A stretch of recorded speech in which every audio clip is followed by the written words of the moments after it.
the record button. So I think it now is. I would like to call to order this meeting of the Town Board of the Town of Northeast. It's Thursday, March 11th, 2021. And I'd like to start with a pledge of allegiance to the flag. I pledge allegiance to the flag of the United States of America and to the republic for which it stands, one nation, under God, indivisible, with liberty and justice for all. Gail, could you conduct a roll call, please?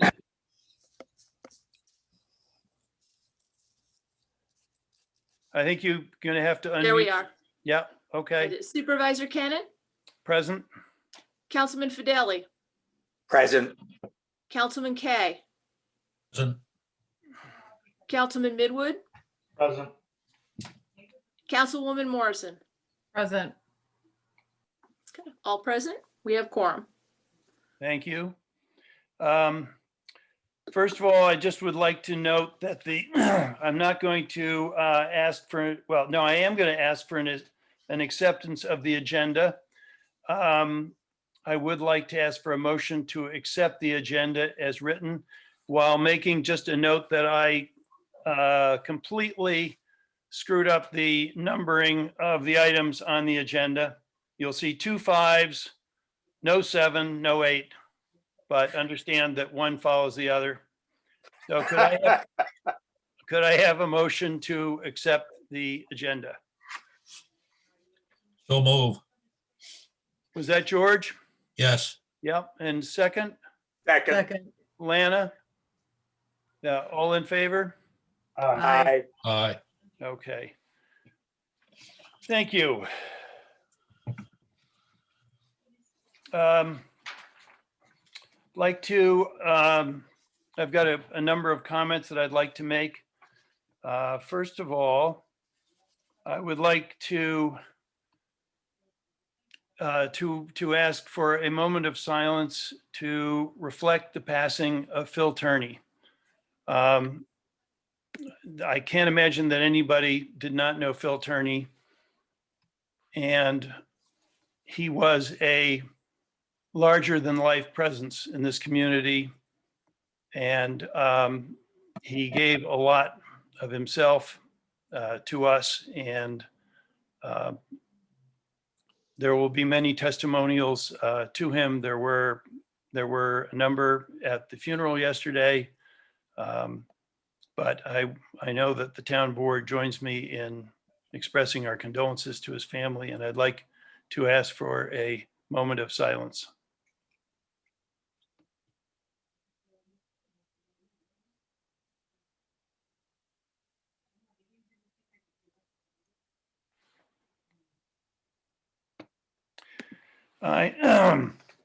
Okay, a couple of things. First of all, I've often started my comments by commenting about where we are with the pandemic. You know, today is being noted by at least a number of commentators as being approximately 1 year after the impact of it started to be felt in a major way. As you all know, Dutchess County has had better moments and less good moments with it. At the moment, compared with where we were a few months ago, the story is certainly better. As of the Dutchess County COVID webpage today shows that there are 995 cases that are being tracked by the county. That's a reduction from where it has been. It's been hovering in the area of 1,000, with 48 people in hospital, which is a significant reduction and shows that there is, I think that's a really good trend, and a 4.12 positivity rate. While this is encouraging and while the weather today could make certainly me think that everything is back to where it was, we know that it's not. One of the questions that I have wanted to raise, and I will be consulting with the town board, but also with department heads of the town, is to discuss safety measures for town hall as we start to look at reopening. On a call with other supervisors and mayors across the county yesterday, many other towns are opening who have had their town halls closed are planning to open them on April 1st.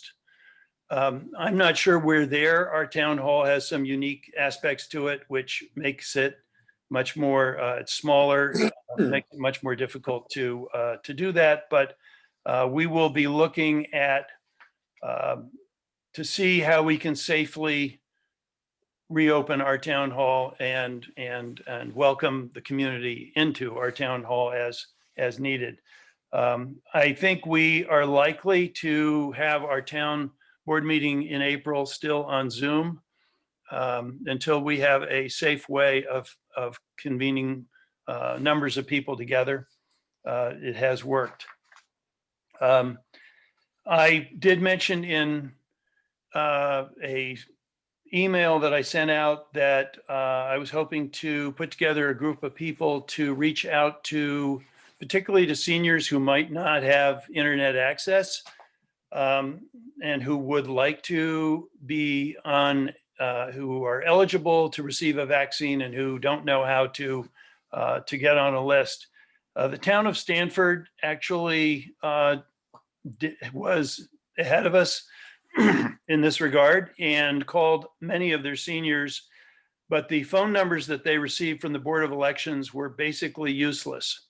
Also, the number of people that they did reach, they found out that many of them already had gotten the vaccine. So we're going to look at, see if there are other ways we can reach out to people who are interested in getting the vaccine who still don't know how to do it.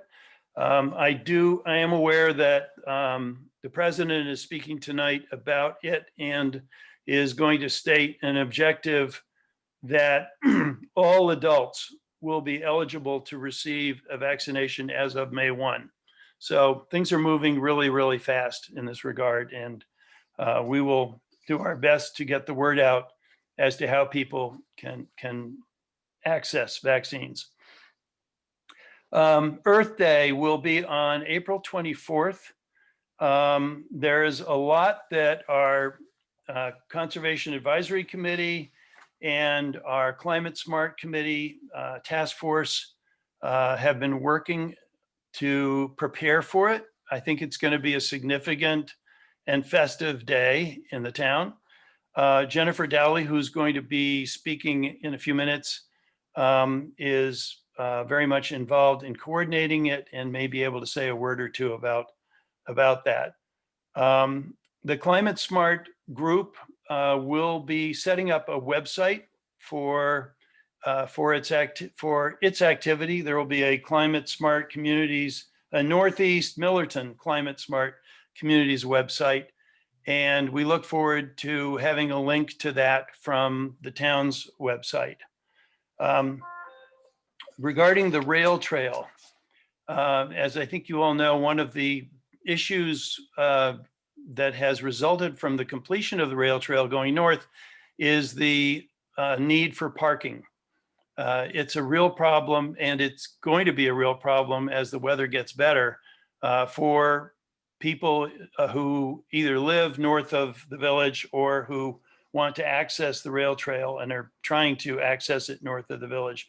There is a conversation going on now between the state and the county and the town to see whether we can identify some parcels. One area that's being looked at is White House Crossing Road. I'm hopeful that a partnership between these different levels of government can result in a solution for that, because it's an amazing trail but it is very difficult to access unless you're on a bicycle and have a lot of energy. Let's see where we are. I and the town board have received a number of complaints about the amount of noise generated by the gun club. As we all know, the gun club has existed prior to the establishment of zoning. If it were to apply today, it would not be eligible in that location. However, it is because it did precede zoning, it is grandfathered. Nevertheless, it's a neighbor, and like any other neighbor in town, we're hopeful that it would be considerate of its neighbors. Some of the possibilities that it might consider would be to limit the amount of shooting on weekends, especially on Sundays, as well as during the evening hours when in the warmer weather, people like to sit outside. This has been especially true during the COVID era when many people are staying at home and trying to entertain outdoors. One or two other things. Cyber awareness for the town. A number of residents of the village and town have mentioned their concern about the vulnerability of the town and its technology infrastructure to cyber intrusions. There have been some towns that have been victims of malware or of ransomware attacks. So I've spent quite a bit of time looking at this. I was part of a webinar hosted by our insurance company this week. And we are going to be looking at computer use policy. The most vulnerable part of our system is human. We're also going to be looking at issues raised by remote access, which has been something which we have been benefiting from during COVID, but which creates vulnerabilities. Lastly, road closures. I mentioned this before last year that the county was planning on closing Smithfield Road between Cooper and Silver Mountain to replace that culvert. They did not end up doing it really because of the pandemic last year, but they have let us know that this is intended to be done this year. Okay, I've gone on long enough. Bob, wait a minute, excuse me. I did send out to the town board a report from the Millerton Police Department for the month of February. And that report will also be posted on our website.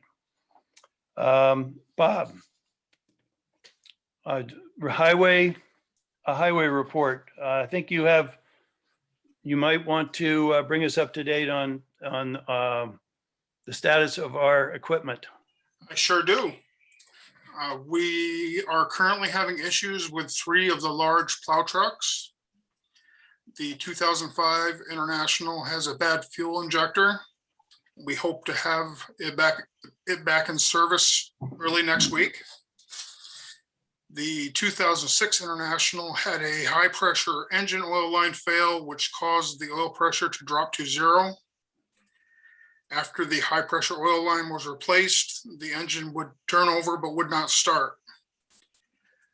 Junior's Diesel Repair is working to resolve the issue. And the 1995 International has a loss of power issue that comes and goes, but it is still in service. Okay. I know we're going to talk about the 284 agreement later, but is that it for now? That's all I have for now. Okay. Do we have a report from our assessor? Hey there. Hi. I do keep getting a message on my screen that my internet is unstable, so I apologize in advance if you can't hear me at some point. I'll keep talking. I just wanted to report that things in the office are going smoothly. Exemption deadline came and went pretty much without a glitch. I was worried for a while there, but everything went very smoothly. Our reassessment project, or assessment adjustment project, I should call it, because it's not a full-blown reevaluation. Everything's going smoothly there as well. Right now, we're at the stage where I'll be sending my work up to the state for approval. Remember, it is the state that and analyzes my work and the assessment role to guarantee that we maintain assessments at 100% equalization. And that's the stage where we're at now, trying to make sure that they agree that what I've done with the role will achieve that goal. I'm trying to get this done as soon as possible because typically our tentative assessment role is published on May 1st, which usually gives plenty of time before grievance day, which is the 4th Wednesday in May, for people to review their assessments, have discussions with me, or prepare for grievance day. But I like to get those numbers out to people a little bit earlier. So we are on a good path for that. And hopefully by the next meeting, that will be in progress and I can talk more about it then. Great. Thank you, Kathy.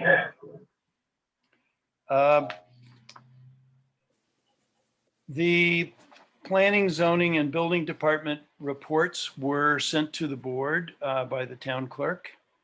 And the next report is the town clerk's report. Gail, I don't know if you want to just bring the board up to date on where we are on tax receipts. This is always something that people sometimes ask about.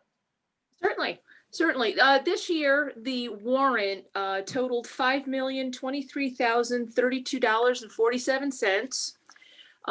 We were actually able to make the town whole. We do collect for the town first and the county second. So the town was actually made whole by March 1st. So the town's portion of that warrant was $2,652,752.10. So basically right now, we've collected about 81% of the whole warrant, and the only thing remaining is around $944,000. I will be collecting right through June 1st, a little beyond, to compensate for postmarks on envelopes. And then after that, about mid-June, I'll be returning all unpaids back to the county. But we're at about 81% in total collection, and this actually compares very closely to last year at this time. Okay, that's, I'm glad you mentioned that. I was curious about that to know whether we'd seen any impact from COVID on tax receipts, but evidently not significantly. Absolutely. Okay. Board committee activity. Lana, I know you've just come off of a hearing that, or attending a hearing that the village had on the police reform plan, but is there anything in addition you want to add about that? Well, we've been working on this. We worked on it most of the month of February. We had at least 3 meetings where the community was involved and offered their comments and concerns. And we really had good participation. The Police Services Committee role is to receive and consider input from the citizens of the village and the town, and we've done that. And but the plan itself belongs to the Village of Millerton Police Department. However, the plan must be approved by both the village board, the town board, and we think we've gotten to our final draft, and the committee itself felt that it's a good plan. However, it's not perfect. Definitely is going to be a work in progress. It's going to be ongoing. We'll add to it. Like I said, we basically worked on it for about a month. So I felt during that time, it's not too bad. I think we've done a good job so far. And the final plan has to be submitted to the state by the 1st of April, which is not that far off. At the public hearing tonight, there were a lot of good comments, a lot of things for us to consider, a lot more work to be done. And we're certainly open to that. But like I said, it's a living document. We'll add to it as we go along. the committee will, will determine how often we're going to get together on that. And that's where we're at. But I think we're at least to a point where we've got a plan that we can get submitted. Okay, thank you. And I would just like to take a second to express my appreciation to you and to Ralph for the time that you have spent over the last month and a half working on this. I know it's been a big time commitment and you have other things in your lives and other Yep. town things to pay attention to. I'm glad that you mentioned that this is, while there's a deadline for submission of this report, that there's nothing that prevents it from being revised, amended, expanded, improved going forward. And that it Definitely. hopefully will be, to echo some of the comments that I heard during hearing, it'll be more than just a paper plan. It'll be an active engagement, Mhm. dynamic engagement, which will be, I think, great for all of us. Ralph, do you want to say anything at this point about the cemetery committee? I know there's been a lot going on and there may not be anything at this point, but Well, it's a little early. We're just waiting now for the weather to improve so that we could get up to Spencer's Corners.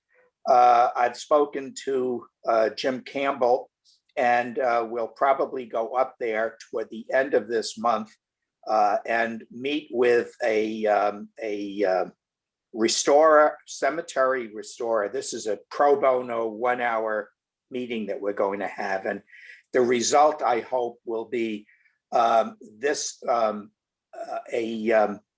assessment of what it would cost to actually remediate the stones. Now, keep in mind, this cemetery is big. There are 680 monuments up there. So we're talking about a lot of work. And my feeling is that this is going to end up as a volunteer program. We'll work with the local people, the American Legion. I've spoken to Sean Clay, and we're going to work on some of the veteran stones and get some work done. But actually, to spend taxpayer money for a cemetery restoration, I think is impractical at this point. We just have a lot of other priorities in this town, and we're going to have to rely on volunteer work. We'll put the word out and get some strong people to help us out. thank you, Ralph. I know it's a daunting project. It's not a small project. And this is a cemetery which is not owned by the town. Right. We have, in fact, its ownership is quite unclear, but the town doesn't own it. And the town has been responsible for maintaining it, which means basically mowing it. Many of the gravestones, the monuments have fallen over the years. And we will look in to see what we can do. And I just thank you for the energy and the initiative that you've taken on it. And we'll look forward to hearing more about it down the road. I have a brief statement from Edie Greenwood, who's not able to be on the meeting tonight. The Zoning Review Committee is currently working on the permitted uses for the Boulevard District and will proceed with the concept of 2 districts, the boundary being Kelsey Brook. In addition to our monthly evening meeting with Will Agresta, we have instituted a committee workshop meeting held on the 4th Monday of the month. As recommended in the comprehensive plan, the ZRC is developing purpose statements for each district. The ZRC plans to review the uses in the remaining commercial districts of Northeast and then move on to the Land Conservation District for the entire town. Agendas and minutes are posted on the town website for all our meetings. George, I did not put the Highway Committee on the agenda, but if you wanted to say anything about the work up at the highway garage, this would be a good moment too, or not. Well, there's really not a whole lot to say.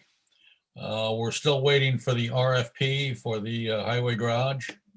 It is a little later than we expected, and we certainly hope to get that. And as soon as we do, we would like to get that passed and get that out.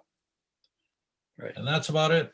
Okay, well, as I've mentioned, I think to the board before, the urgency which you referred to in terms of getting this out, the RFP out, is a time urgency.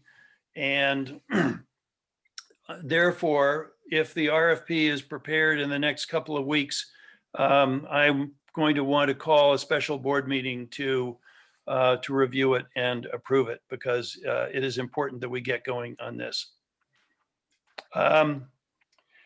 Moving along, the next item is coming back to Bob Stevens, is for approval of the for the 284 agreement. And Bob, do you want to just quickly remind the board of what the 284 agreement is and what it enables you to do? Sure. It's an agreement between the town superintendent of highways and the town board for the expenditure of highway monies for general road repairs and permanent improvements. In this agreement, I'm looking to have the board approve section 1, general repairs, for $230,000. This will be for coal patch, gravel, stone, blacktop, road oils, equipment rental.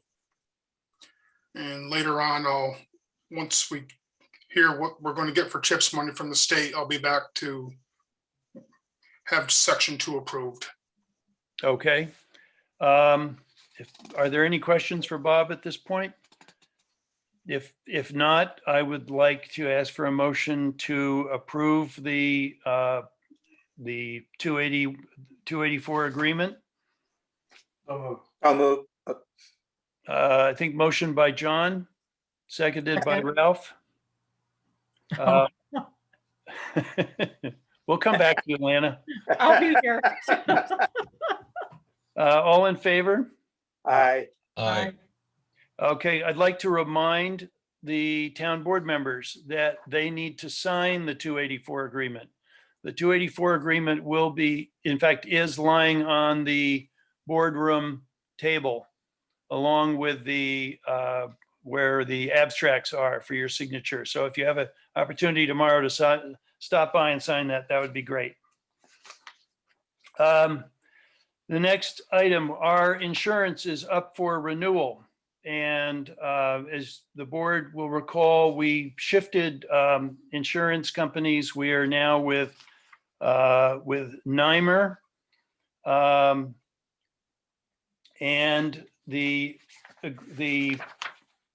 have received a quote for renewal of our insurance. We've added, they gave us one quote, and then we realized that we've added a building because the sand salt building is a new building that didn't exist when they actually prepared the quote. So the total annual premium, including agency fee, will be $33,561.96. And just so the board knows, that is still less than what we paid 2 years ago with a previous insurance company. Does the board have any questions or any comments? I'd just like John, to say, I think, what? I'd say that the 33,561, that's about a 3% increase in premium, correct, Chris? It was the 3%, and then because they left out a building, they added $590 to it. So it's a little bit over that. Right. I was gonna say that I work in the insurance industry, and a 3% increase in premium is not a large increase. It's very common due to inflation. So I think we should approve the renewal quote.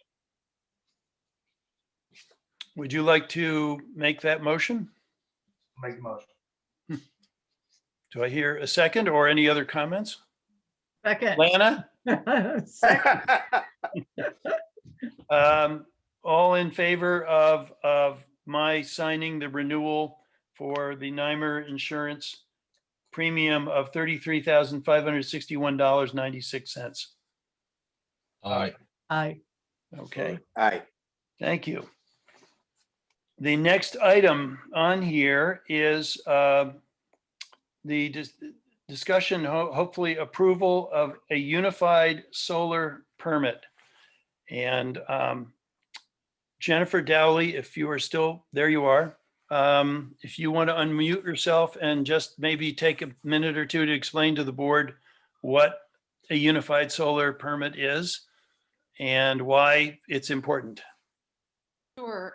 First of all, I should just say that this is the cumulative work of the Climate Smart Task Force that is working with the state of New York and also with NYSERDA on strategies for improving energy efficiency, gaining savings for our residents, and ultimately reducing greenhouse gases and building our community's resilience to climate change.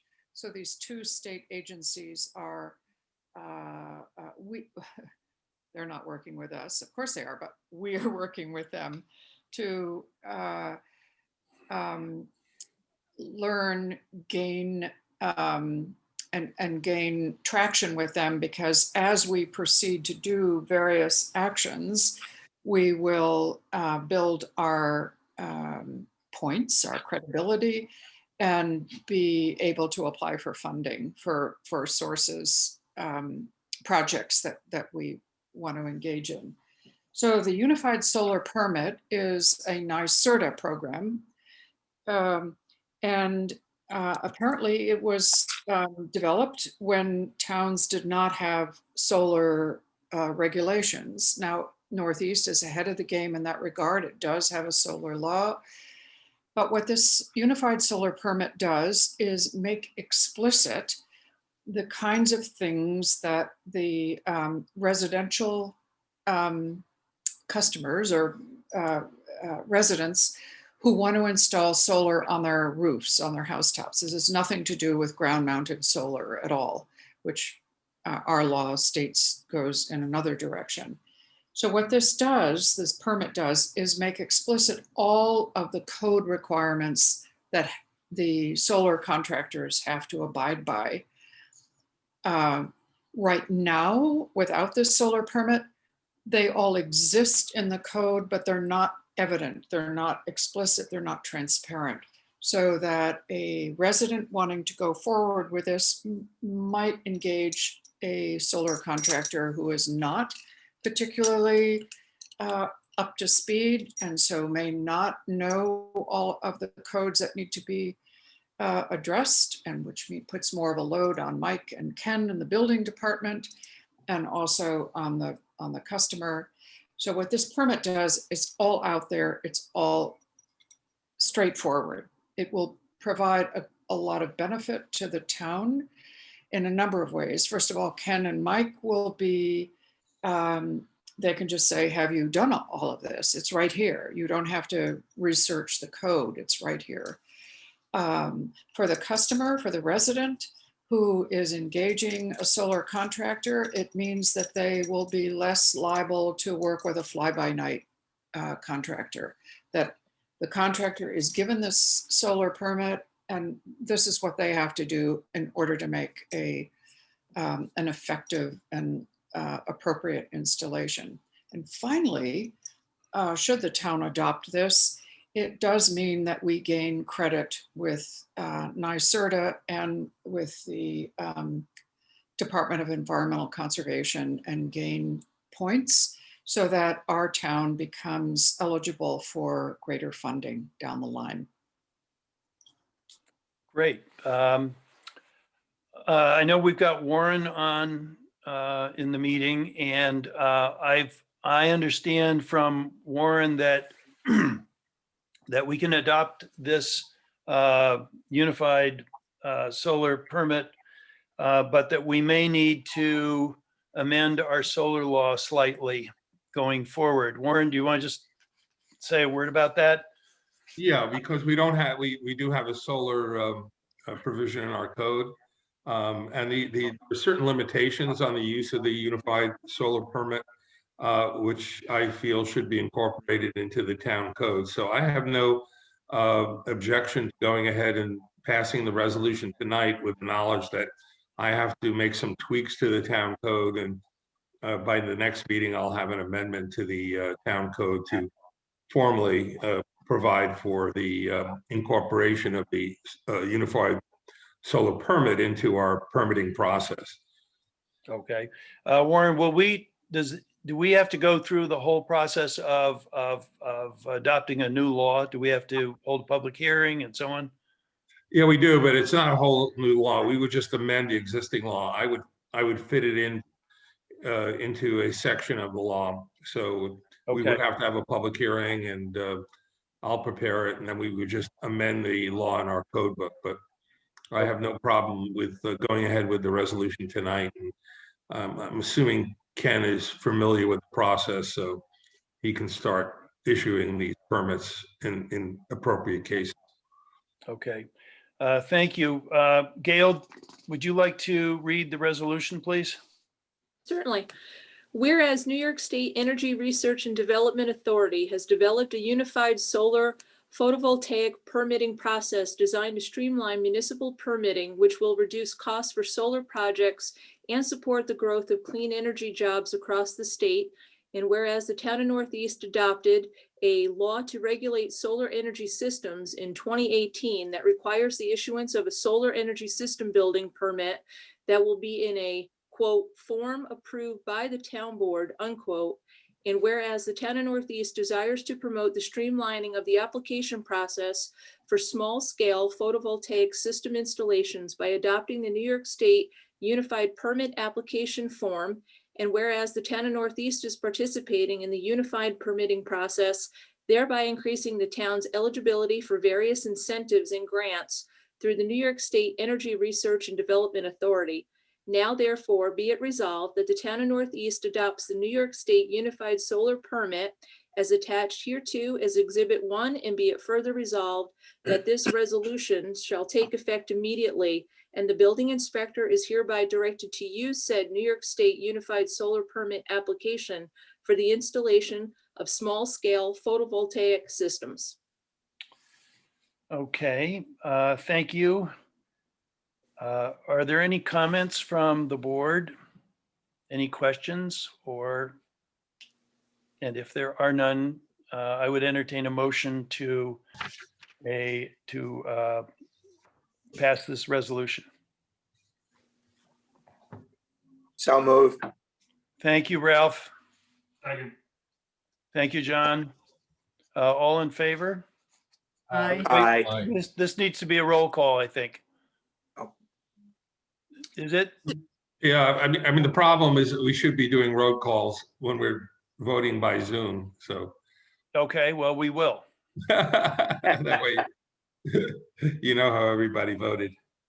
But let's, Supervisor, yeah, go ahead. Supervisor Cannon, Yes. Councilman Fideli, Aye. Councilman Kay, Aye. Councilman Midwood, Aye. Councilwoman Morrison. Aye. Okay. Thank you very much. Thank you, Jennifer. The next item on the agenda is something that is very near and dear to my heart. It's something that was recommended by the comprehensive plan, which was adopted last year. And that is the formation of an economic development committee. You know, as everybody I think is aware, The first thing that we did following the adoption of the comprehensive plan was to create a zoning review committee. But the plan also calls for the establishment of an economic development committee. As we look at the needs of the town, I think we're all aware of the needs we have for some economic development and for the opportunity for creating good jobs here in our community for younger people, for all of our residents. I am really grateful that Rob Cooper has agreed to chair this committee. This committee will be able to give input to the zoning review committee. It will be able to, it will be aware of potential development projects that are being proposed in the town. And I hope it will be able to be an effective advocate for sensible, appropriate economic development in the town. I think the committee, which is, I should say, is in formation. There are a number of people who have been proposed for it who I simply wasn't able to get back to today. But so there may be a couple of additions to this afterwards, but it's a really, it's a good committee that reflects different portions of our community.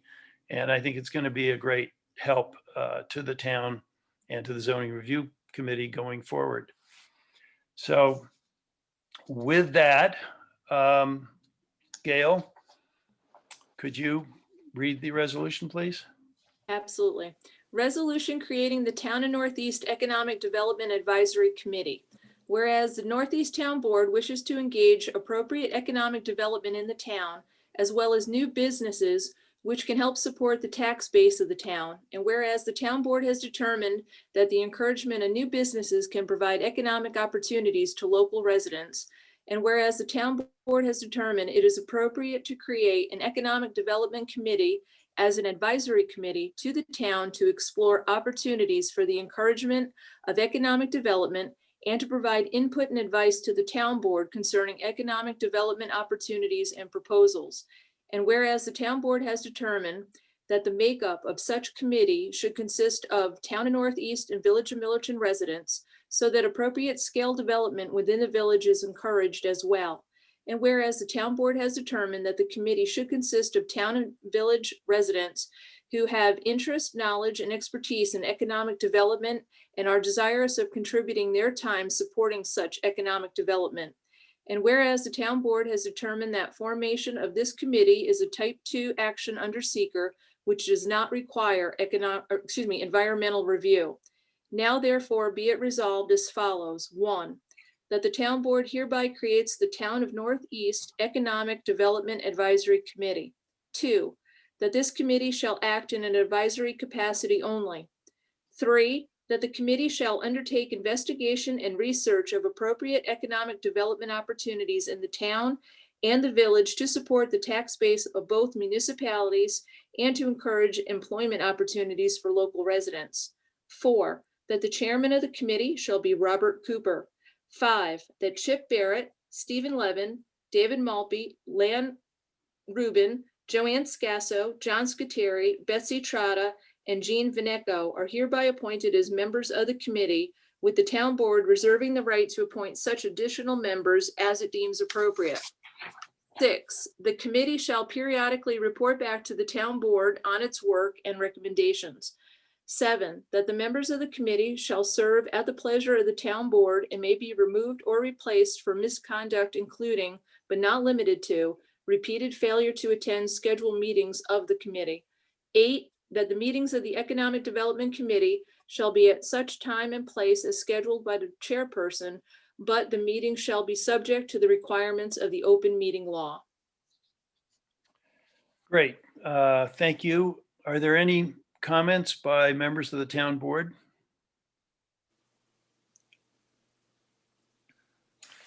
Hearing none. Gail, could you conduct a roll call, please? Is there a motion for, That's right. We need a motion to approve the resolution establishing the Economic Development Advisory Committee? So move. Moved by George Kay, seconded by Second, Me. Lana. Okay, Gail, could you conduct a roll call? Certainly. Supervisor Cannon, Aye. Councilman Fideli, aye. Councilman Kay, Aye. Councilman Midwood, Aye. Councilwoman Morrison, Aye. motion carried. Okay, thank you. I am very encouraged by the creation of this committee. I think it's going to be very valuable for the town. The next item on the agenda is the approval, a resolution accepting the road stream crossing study and plan prepared by Housatonic Valley Association. I know the board has seen this huge binder that sits in our boardroom, which was the study of all the bridges and culverts in the town. This is an item that was, it's an essential item of the Climate Smart Communities program. And it was really the first thing that we started on 2 years ago. It has been conducted by the Housatonic Valley Association, which with the help of the University of Connecticut has conducted an inspection and evaluation of every single road stream crossing culvert in the town to assess both their resilience to the effects of climate change, as in flooding, and also the degree to which they inhibit the passage of fish and wildlife through them. Obviously, we have culverts where that come out at different heights from where they're going, and they're not passable to fish. So they've looked at it from both points of view. They've produced this very substantial report, which we've had a chance to look at. It was placed in the public library for residents and interested parties to inspect it and evaluate it. And now I would like to ask for the passage of a resolution accepting the study and plan. And that will basically then be, I think it's essentially the last step on this project. It will provide a great resource to our highway department as well, because it prioritizes certain culverts. This is the kind of work, looking at each individual culvert, that would take a great deal of time and energy for our highway department to do themselves. So hopefully this will be a great resource to Bob and the highway department. Gail, one more resolution for you to read, please. Certainly. This is the resolution accepting the road stream crossing study and plan prepared by Housatonic Valley Association. Whereas the town has 63 miles of streams and rivers, 85 miles of public roads, and 138 crossing structures to carry roads over streams. And whereas road stream crossings that change the natural shape of a stream, most commonly because of undersizing and misalignment, may cause the crossings to become more vulnerable to flood damage, require more maintenance, and block the movement of fish and wildlife within the stream or river corridor. And whereas road crossings that change the natural shape of the stream are being more common and widespread, and as a result, increase risk to safe automobile and pedestrian traffic. And whereas the town of Northeast received a 2018 Climate Smart Communities Certification Grant through the New York State Department of Environmental Conservation's Office of Climate Change that provided vital financial assistance with the preparation of a town-wide road stream crossing inventory, vulnerability assessments, and the development of road stream crossing maintenance priorities for highway infrastructure maintenance and management. And whereas the Northeast Millerton Climate Smart Task Force, on behalf of the town board of the town of Northeast and the Housatonic Valley Association and their partners, have collaborated in completing a road stream crossing inventory and vulnerability studies that includes a comprehensive bridge and culvert inventory and risk of failure modeling conducted by University of Connecticut Civil Environmental Engineering Department, a road stream crossing replacement project prioritization developed in collaboration with the Town of Northeast staff and officials based on flood risk, conservation value, and structure condition management priority, and recommendations and supporting information, including best practices for road stream crossing design, resources for road stream crossing management, and a detailed description of the plan development process.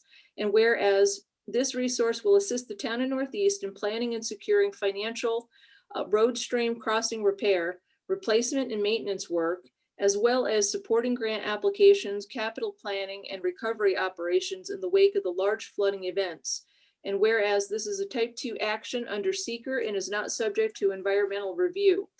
Now therefore be it resolved, the Town Board of the Town of Northeast hereby adopts the road stream crossing study and plan prepared by the Housatonic Valley Association and incorporates it by reference in the town's annex to the Dutchess County Multi-Jurisdictional Natural Hazard Mitigation Plan and relevant highway infrastructure maintenance to be used as a resource for future highway infrastructure management.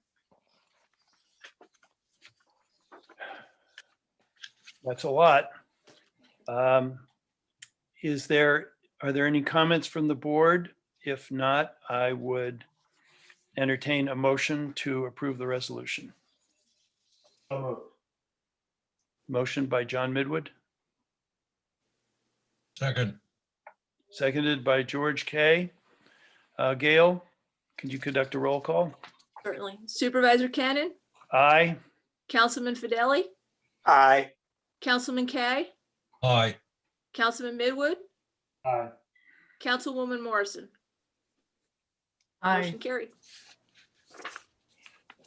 Okay, thank you very much. This is, I'm thinking as we approve this resolution that this is one of the products of a process that really started several years ago when then Supervisor George Kay mentioned to me that this Climate Smart Communities program was something that other towns were looking into and that it might be something that we should pursue.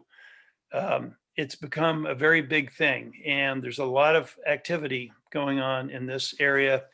And I'm hoping that at our April board meeting, we can actually spend a little bit of time giving the board an overview of all the different things that are going on with the Climate Smart Task Force.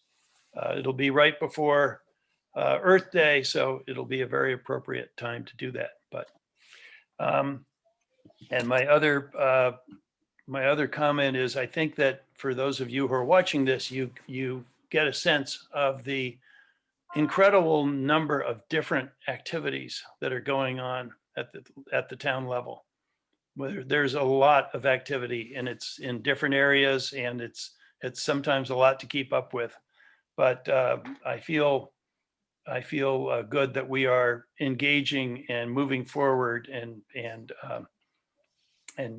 getting things done that need attention.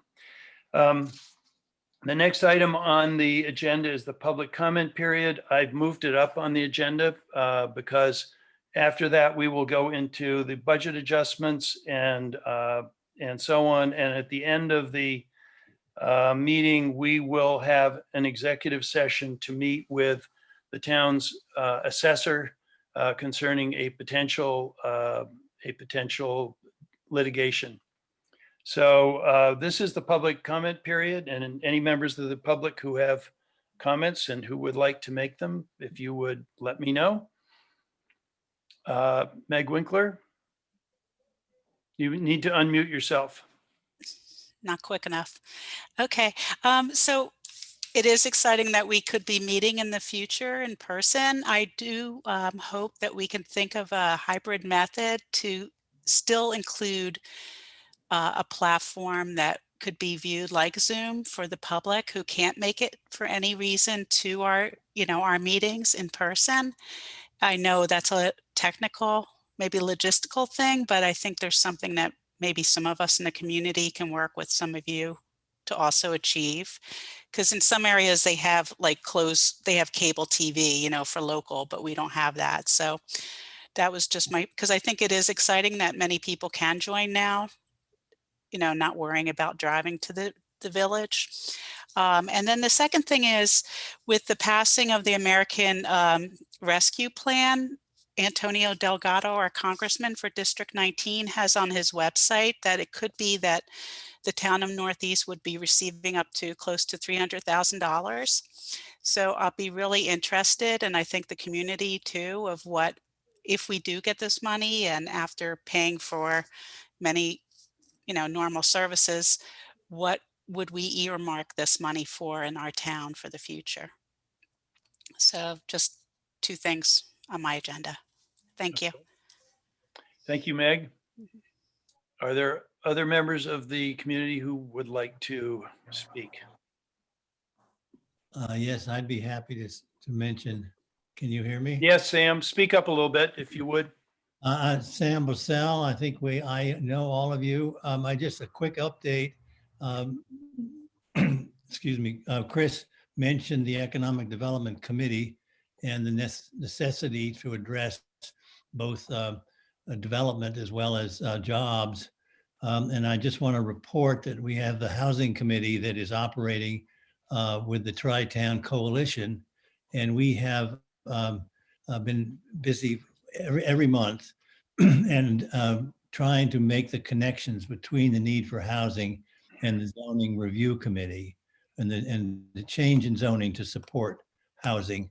We like to call it housing for all, not affordable housing, because a lot of people need it, but at different affordable levels. And we are also very active.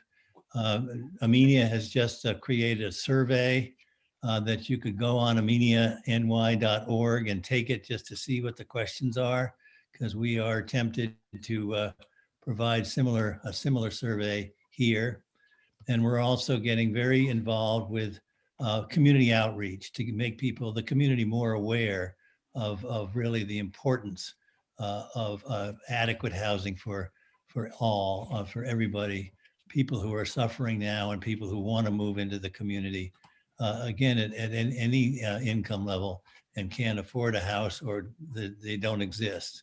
And as we all know, they're all being snapped up and there's very, very little inventory at every level.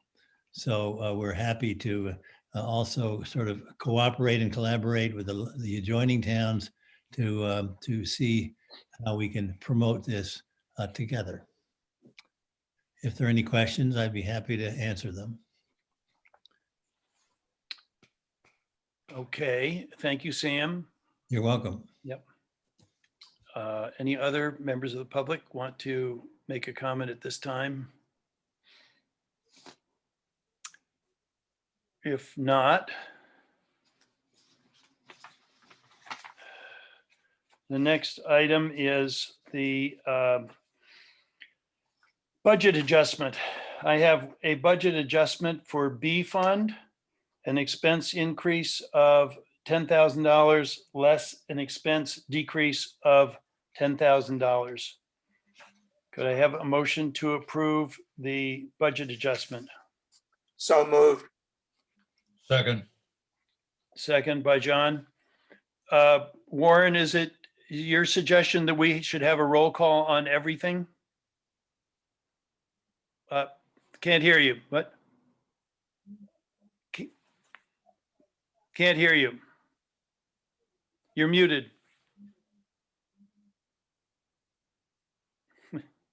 You're still muted. Okay, I'm back. Yeah. Yes, for the budget adjustment, please do a roll call. Yeah. Okay. Gail? Okay, Supervisor Cannon, Aye. Councilman Fideli, Aye. Councilman Kay, Aye. Councilman Midwood, Aye. Councilwoman Morrison. Aye. Motion carried. Okay, thank you. I have a special abstract dated February 26, 2021, totaling $503.45, broken down as follows. A fund, $503.45. Could I have a motion to accept the special abstract? So moved. Second. Moved by Lana Morrison, seconded by John Midwood. Gail, can you conduct a roll call? Certainly. Supervisor Cannon, Aye. Councilman Fideli, Aye. Councilman Kay, Aye. Councilman Midwood, Aye. Councilwoman Morrison. Aye. Motion carried. Thank you. I have an abstract dated March 11th, 2021, totaling $224,976.01, broken down as follows. A fund, $53,278.49. B fund, $102,329.85. DB fund, $67,555.21. T and A two escrow, $1,648.80. Payroll T and A, $163.66. Could I have a motion to approve this abstract? So move. Motion by George K, Second. seconded by Lana Morrison. Gail? Supervisor Cannon, Aye. Councilman Fideli, Aye. Councilman Kay, Aye. Councilman Midwood, Aye. Councilwoman Morrison. Aye. Motion carried. Okay. Our town clerk has sent the board minutes of the meeting of February 11th, 2021. I know that we've had them in plenty of time for, hopefully for everybody to review them. I would entertain a motion to approve those minutes. So moved. Motion by John Midwood, Second. seconded by Lana Morrison. You Gail? you don't need a roll call on that. Oh, great. I'll All give in you a fa- break. All in favor? Aye. Aye. Okay. Minutes are approved. Gail, as usual, they are immaculate. Thank you. They are amazing minutes. I've never seen such precise minutes. Very good. Your work is much appreciated. With that, we are going to move into an executive session with our attorney. So we will excuse anybody who is either not our assessor or who is not on the board. But thank you all for attending, and hope you have a sense of how much is going on in the town of Northeast in March of 2021. So I am now going to